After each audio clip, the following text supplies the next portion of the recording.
They seemed like the perfect couple. Laughter at dinner, hands held under the table, looks that spoke volumes. But every story has a blind spot. And in theirs, there was a shadow growing silently. A friend, a stranger, a choice. Amidst hints and empty promises, she traded the certain for the uncertain.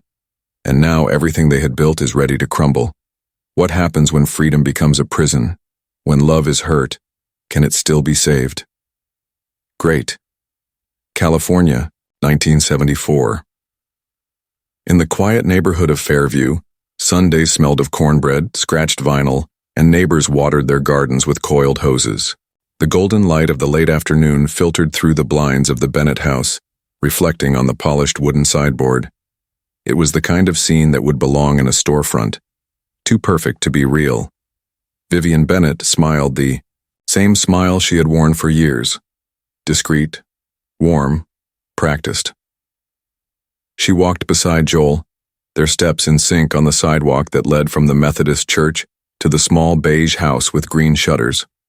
She carried a still warm apple pie, wrapped in a flowered cloth while he held the Sunday paper under his arm.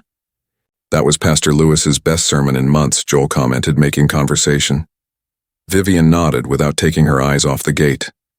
In front of the house, Mrs. Maxwell was sweeping leaves off the sidewalk with exaggerated energy. "Blessed couple as always," she said with a crooked smile. "You two are like, I don't know, a beautiful Christmas movie." Vivian laughed heartily. Joel nodded automatically. Inside, the phrase reverberated. Blessed couple. Was it really? Inside the house, silence fell like a thick curtain. Joel turned on the old radio in the kitchen. Nina Simone filled the room, with a melancholy too beautiful for that wedding. Vivian took off her shoes, opened the window, and let the cold wind blow on her face. She looked around. The room was exactly the same as it had been 7 years ago. The paintings, the vase, the same ticking clock like a cruel reminder that everything there was moving, but not changing. Joel sat down on the couch, opened the newspaper, and adjusted his glasses. Vivian opened her purse slowly, as if hiding a secret under her fingernails. Her phone was there, a heavy, simple Motorola, but with a notification flashing. A single word, Mike. She flipped the screen-off button. She put the phone away again, too quickly. The house phone rang. Vivian walked to the kitchen. "Hello?" On the other end, a voice smelling of cigarettes and red lipstick. "Vivian, my faded star. Have you looked in the mirror today?" "Ivana, hi. Aren't you tired of pretending to be happy?" Vivian laughed humorlessly. "It's not pretending. I'm just tired." "Tired of what? Of living like a colorless painting? Listen to me, Viv. You deserve better. You forgot about that, but I didn't. I remember Vivian from 1968, the one who danced barefoot at the Monterey Festival." Vivian closed her eyes. The image came back to me strongly.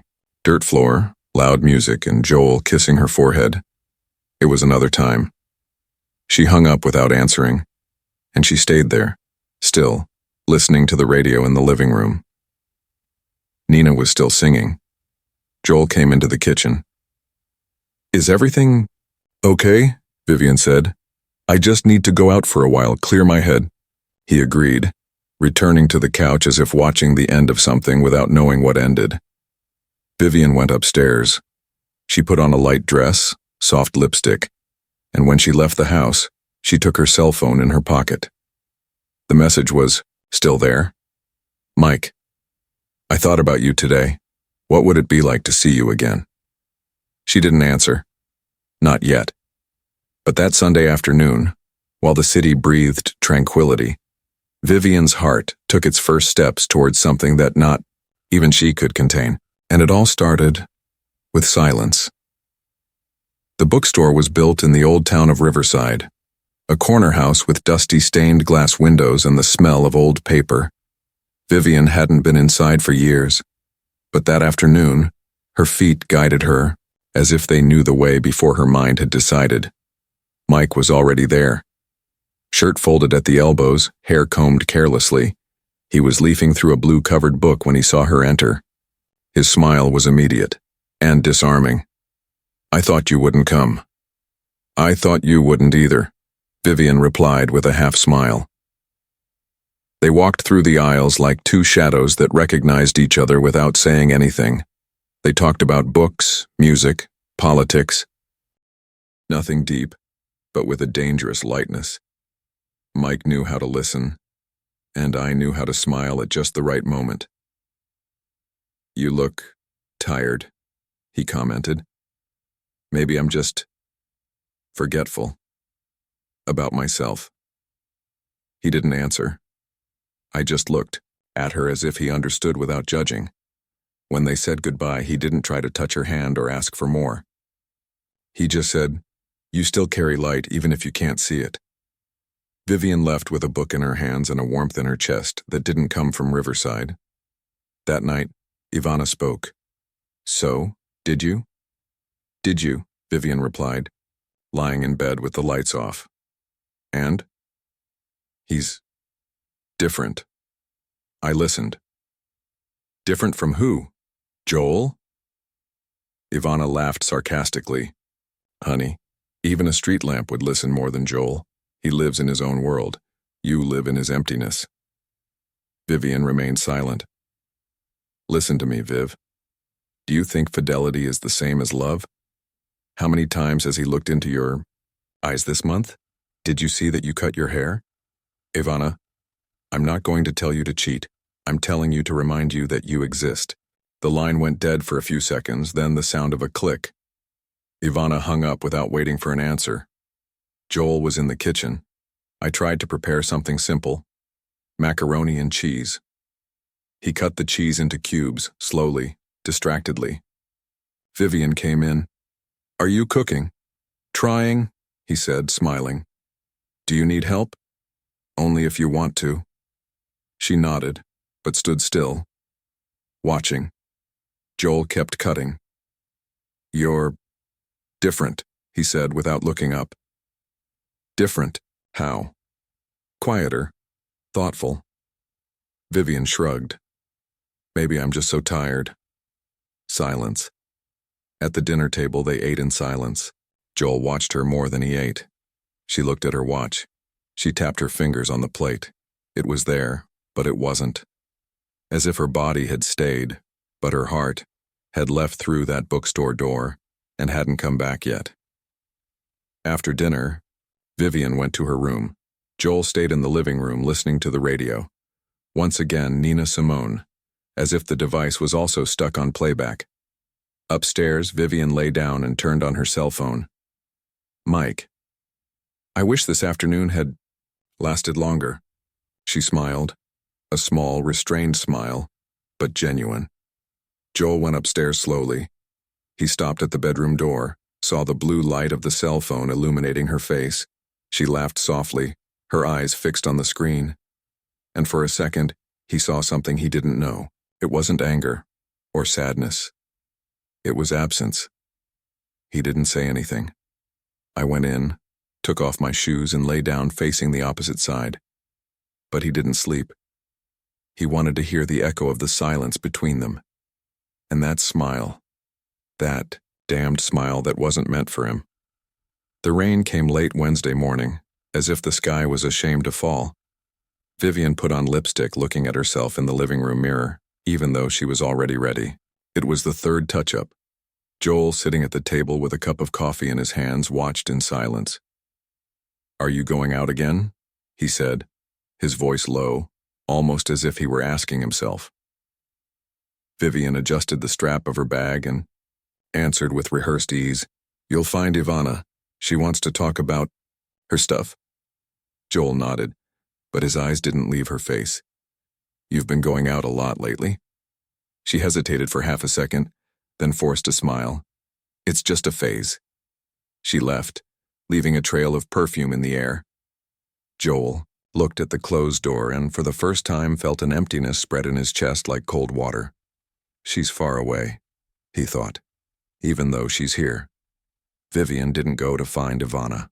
She went to Willow Lake, where Mike was waiting. with a thermos of coffee and a smile that seemed to have been tailored for her. He wore a worn leather jacket and had his hands in his pockets like a nervous boy before his first kiss. "I didn't think you'd come." "I thought so too." They sat on a wooden bench under the wet trees. "You seem different today," Mike said. "It's the weather. Or maybe it's because today you know you want to be here." Vivian bit her lip. The silence between them was comfortable, familiar. Their conversation flowed like a calm river, and when their hands almost touched, she let go of hers with guilt, but not with regret. "Mike, I'm not going to ask you for anything. I just want you to know that I see you, even if he doesn't anymore." Vivian looked away. The sky was heavy. She wanted to answer, but there were things you couldn't say. Because if you did, they would be real. Late that afternoon, Vivian met Ivana at a retro salon downtown. Loud blow dryers drowned out their conversation, but Ivana always spoke loudly enough. "So, what did you decide?" "I haven't decided anything," Vivian said, looking at her reflection in the mirror, as if she expected some answer from it. "You're deciding, even without realizing it. Every time you leave, every time you lie, every time you smile because of him. There's no halfway house, Vivian. Either you go or you come back." Vivian sighed. "What if I go and regret it?" Ivana crossed her legs, taking a cigarette from her purse, even without lighting it. "What if you stay and never forgive yourself?" They were silent. For the first time, Vivian looked at Ivana and saw something different. There was bitterness behind the advice. There was envy. Maybe loneliness. Joel was at home when Vivian's cell phone vibrated on the table. He didn't have the habit, never had, of going through her things. But something in that lonely vibration called to him. Screen lit up. One missed call, Mike. The name flashed like a signal fire. He picked up the phone. His heart was beating too loudly for the silence of the room. The phone vibrated again. Message. "Mike, I wish time would stop today. Being with you gives me peace." Joel read that standing up, like someone facing a sentence. He didn't agree. "I didn't cry. I just put the phone back, walked to the bedroom and stopped at the door looking at the bed." Vivian slept on her side as she always did, but now he saw her as if she were another person. When did she start to disappear? And why hadn't he seen her before? Joel sat in the armchair, his eyes fixed on the ceiling, that which was unsaid. Now it was swallowing him up inside. The house was strangely quiet that night. Joel entered through the back door with soft steps. The smell of rain still stuck to his clothes. Vivian had been sitting in the living room reading the same paragraph for 20 minutes. "We need to talk," he said. She talked about her eyes. I tried to sound calm, but I wasn't. Joel sat on the couch facing her. Hands clasped, gaze steady. "Who's Mike?" Vivian froze. "A friend.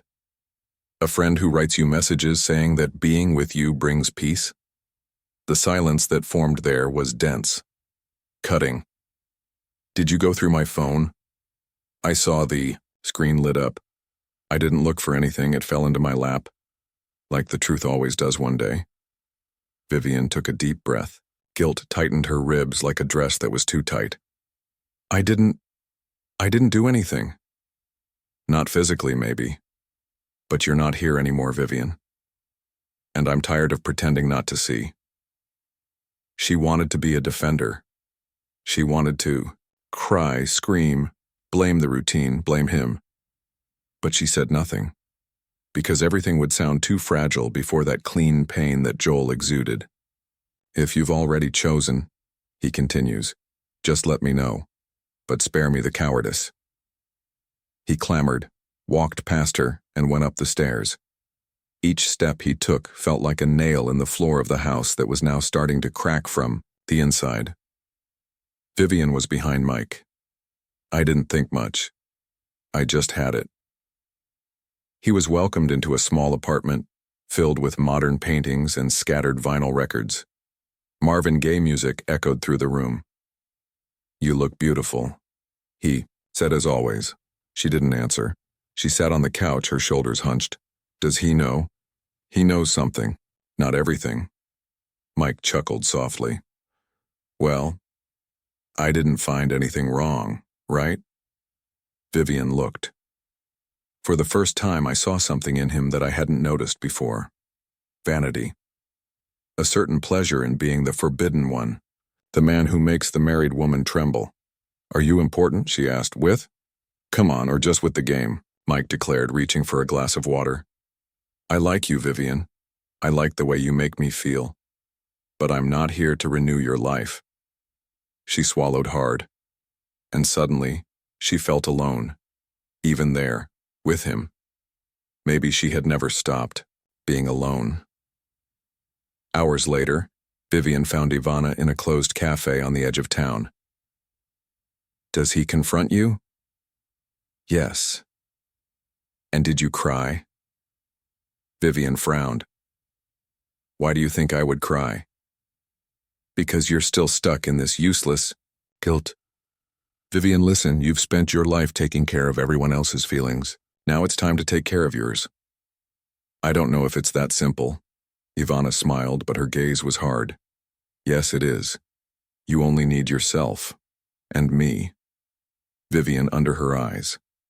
Something about that sentence disconcerted her, as if suddenly Ivana's support sounded like a disguised prison. On the way home, the rain opened. Vivian drove slowly, her headlights reflecting off the puddles in the street. She pulled over to the side of the road and turned off the car. She turned on the radio.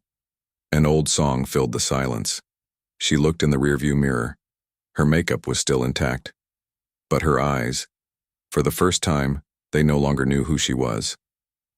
Between what stays and what goes, Joel woke up earlier than usual. The sun hadn't even overcome the morning mist yet.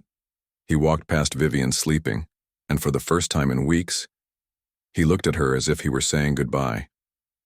There were no suitcases, just a backpack, a few books, 2 shirts, and the old toothbrush. On the bathroom mirror, he left a short note. "When you know where you are, let me know. Jay." He didn't knock on doors. He didn't make speeches. He just went. Vivian found the note in the middle of the morning. Her eyes ran over those few words as if each letter were a blow. The echo of Joel's footsteps still seemed alive in the house. His toothpaste was still there. His perfume, too. But he... No. She went up to the bedroom. She sat on the bed and cried. It wasn't a pretty cry. It was an uncontrolled sob, muffled by her hand over her mouth. For the first time, the house seemed too big and cold. She hugged his pillow. It still smelled like yesterday. Mike didn't reply to the first message, or the second. On the third, he replied, "I'm going through a confusing time. I'd better take a break." Vivian felt the ground drop. He wasn't there. He never was. She called. She called 4 times. No answer. She went to the lake, but he didn't show up.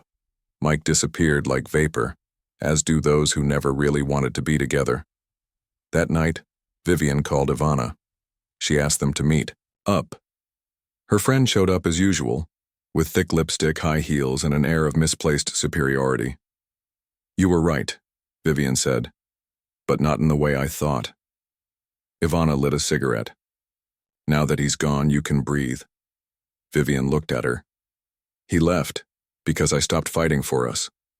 He left because he was weak and a coward." Vivian frowned. "No, he left because he loved me, and I threw it away." Ivana snorted. "Oh, don't start with this romance drama. You wanted more, Viv. You deserve more. I only helped you remember that. You didn't help. You fed my dissatisfaction because you never had the courage to face yours." Silence. "I'm tired, Ivana. Of your voice, of your provocations, of your advice. Are you blaming me for your unhappiness?" "No, I'm saying that you love to see chaos in others because yours is so old that you no longer feel it. But I do. And I don't want that near me anymore," Vivian declared. She left the coffee, without looking back. The power went out at night. A brief announcement in the neighborhood.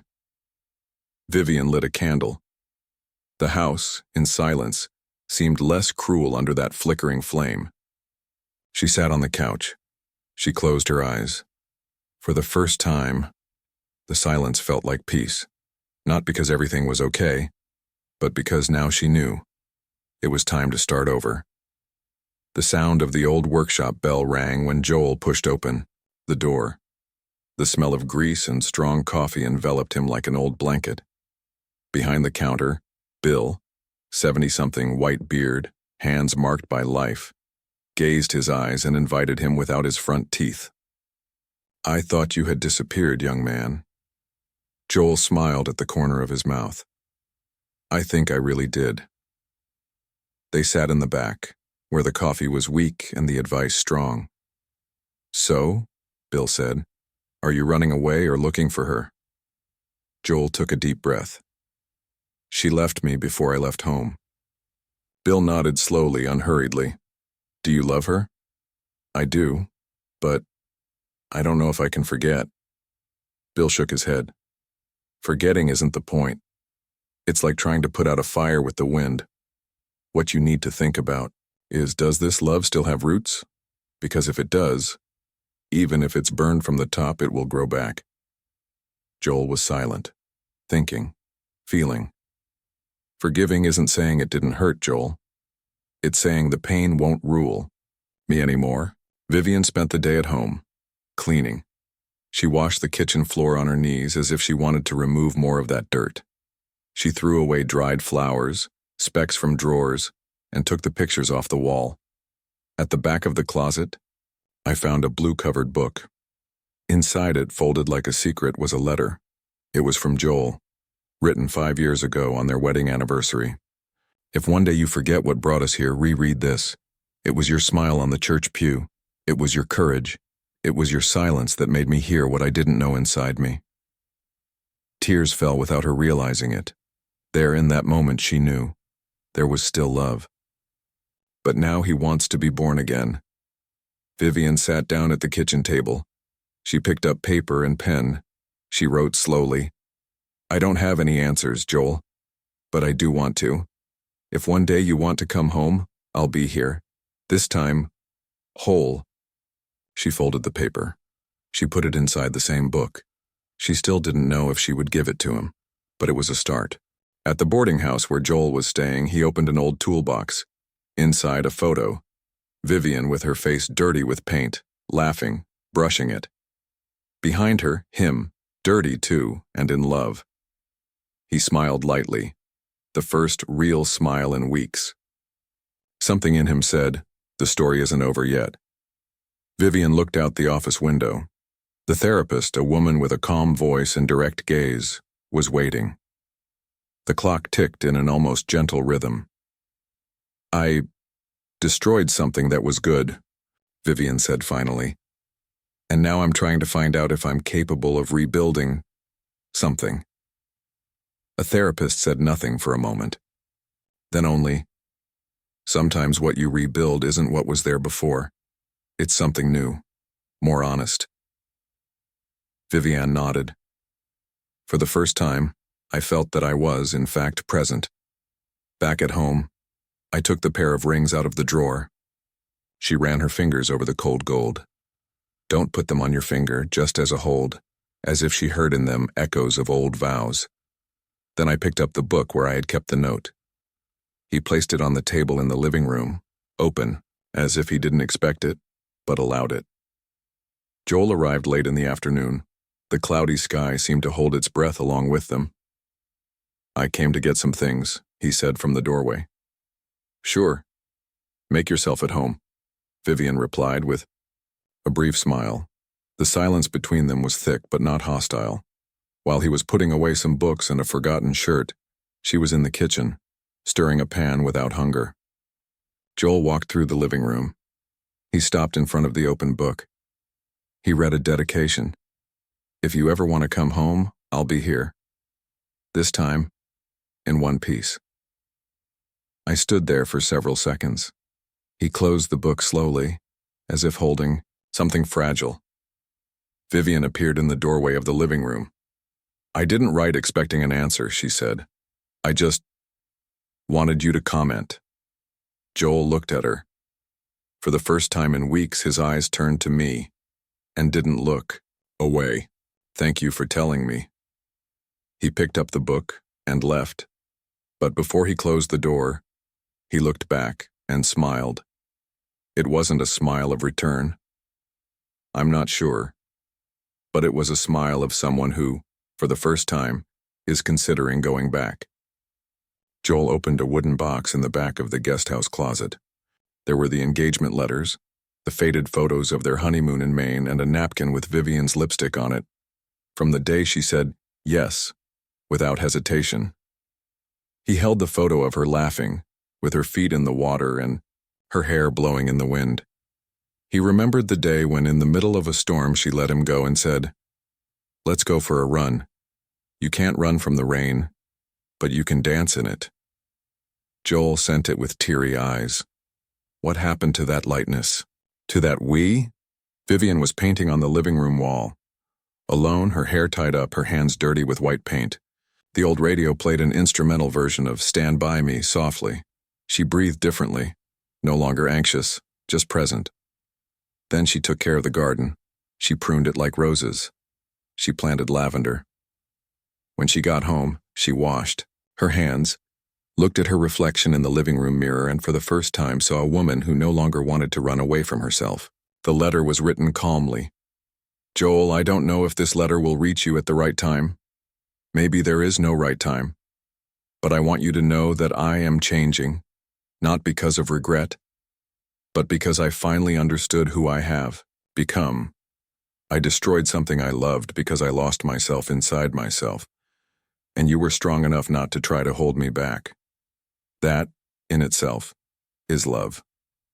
If you ever want to see me, I will be here. In truth. With peace. With desire. She sealed the envelope, wrote his name by hand, and posted it. I don't expect anything, but I'm jealous anyway. 2 days later, Vivian went to the city fair. She was walking among the fruit stands when she saw him. Joel, plaid shirt, bag in hand, polite smile. Their eyes met. Joel? Vivian? A brief silence, people passing between them. The world goes on. The letter, he said. I didn't want an answer. Just that you comment, Joel agrees. I found out. She nodded, almost relieved. He took a step back as if he had to go, but still wanted to stay. The lavenders are beautiful, he said, surprising her. I passed by your street. I saw the garden. Vivian smiled small, genuinely. It's a recommendation. Joel looked into her eyes for a second longer than he should have. Will we talk? If it's true, yes. He agrees. And he left. But this time, he looked back. The invitation was simple. Joel, I don't know where this leads us, but do you want to have coffee with me on the bench in the square where it all began? He answered with just one word. Yes. It was Saturday. The sky was clear as if it had been washed overnight. Vivian arrived first. She sat on the white-painted wooden bench, the same one where, years ago, Joel had proposed to her with a rose in his shirt pocket and a trembling voice. He arrived 10 minutes later, linen shirt, medium-length hair tousled by the wind. He walked with the pace of someone who is in no hurry, only respect. He sat down next to her. Silence. You look beautiful, he said finally. Vivian smiled. I looked myself. He nodded. That I can see. She looked at the trees as if she needed courage to continue. Joel, I made a mistake. With you. With us. Let's go. And for a while I tried to deal with lack. With routine, with need. But today I know I was the one who got lost. Joel listened with his entire body. I don't want to go back to what we were. I want to build something new. Even if it takes time. Even if it's never the same. He looked at the ground. He took a deep breath. I don't want to go back either. I want to move forward. With you, if I really do. Vivian revealed. I'm willing to walk. One step at a time. Joel took a small, aged envelope out of his pocket. He handed it to her. Vivian opened it. Inside was a dried flower, a lavender. I saved this from our first garden. I thought it was dead, but it still smells. Vivian brought the flower to her nose. She closed her eyes. She smiled with silent tears. We walked together after breakfast. The cobblestone street seemed different. The shadows of the trees covered them with specializations.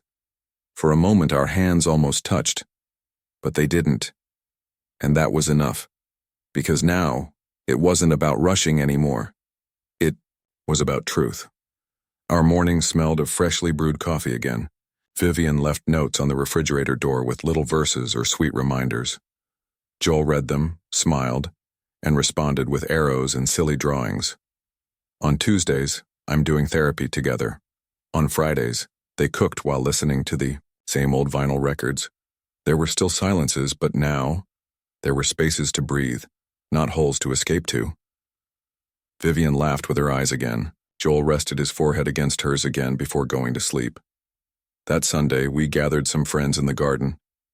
The same one where the lavenders had been made had bloomed again. Without long dresses or flowery speeches, Joel and Vivian held hands surrounded only by those who had truly seen the fall and the friendship. Joel spoke first. I'm not here to repeat promises. I'm here because I choose you. Today. With everything we are. And with everything I learned to be. Vivian continued. I don't want to impress you. I want to be with you. To be for you what I wasn't when you needed me. And now I am. They hugged. The kiss was simple, but complete. Later, alone, they hung a new picture on the living room wall.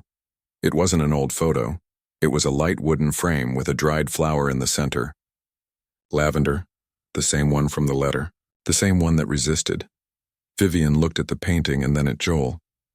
We're not perfect, but we're real, he added. She rested her head on his shoulder. The radio was playing Nina Simone again, but this time, the song wasn't sad. It was so sincere. The house, once cracked, now stood in silence, standing, firm. It was full of love. Do you like love stories? Those stories full of romance, emotion, and of course happy endings and or maybe just endings? Have you ever experienced a moment so strange or unusual that it seemed straight out of a movie? Then you're in the right place. Here, we love to share stories that touch the heart, inspire, and make you think. But we want to hear from you. Share in the comments your love story, that special moment, or even something that made you believe in the power of true feelings. Maybe your experience will inspire us to tell a new story in the future.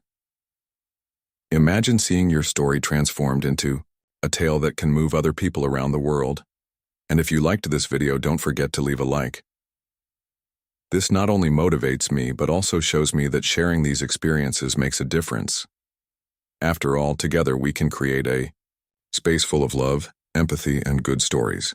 So come on, like, comment, and of course share. Maybe the next chapter will be inspired by you.